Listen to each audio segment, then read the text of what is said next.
بسم اللہ الرحمن الرحیم۔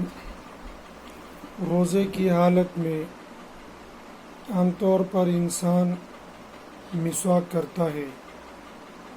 مسواک کرنے کی وجہ سے روزے کے اندر کوئی خلل نہیں پڑتا ہے۔ حدیث پاک کے اندر آتا ہے کہ روزے دار کے منہ کی بدبو اللہ کو بہت پسند ہے، اس لیے بعض ساتھی شام کے وقت مسواک کرنے کو ناپسند کرتے ہیں، مگر حدیث میں جس بدبو کا تذکر آیا ہے وہ دانتوں کی بدبو نہیں بلکہ معدے کے اندر جو بو پیدا ہوتی ہے بھوک کی وجہ سے، وہ بو مراد ہے۔ لہٰذا روزے کی حالت میں صبح سے لے کر شام تک جب چاہے بندہ مسواک کر سکتا ہے۔ وہ مسواک جو عام طور پر دکانوں سے مل جاتی ہے یا جو نیم کے ٹہنی کی مسواک ہوتی ہے، وہ مسواک بھی بندہ کر سکتا ہے۔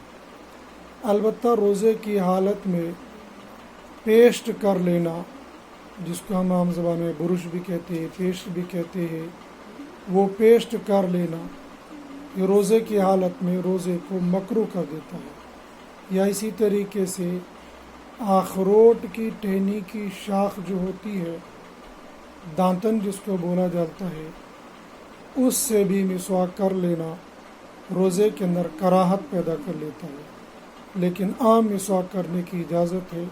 اس کے بہت سارے فائدے ہیں۔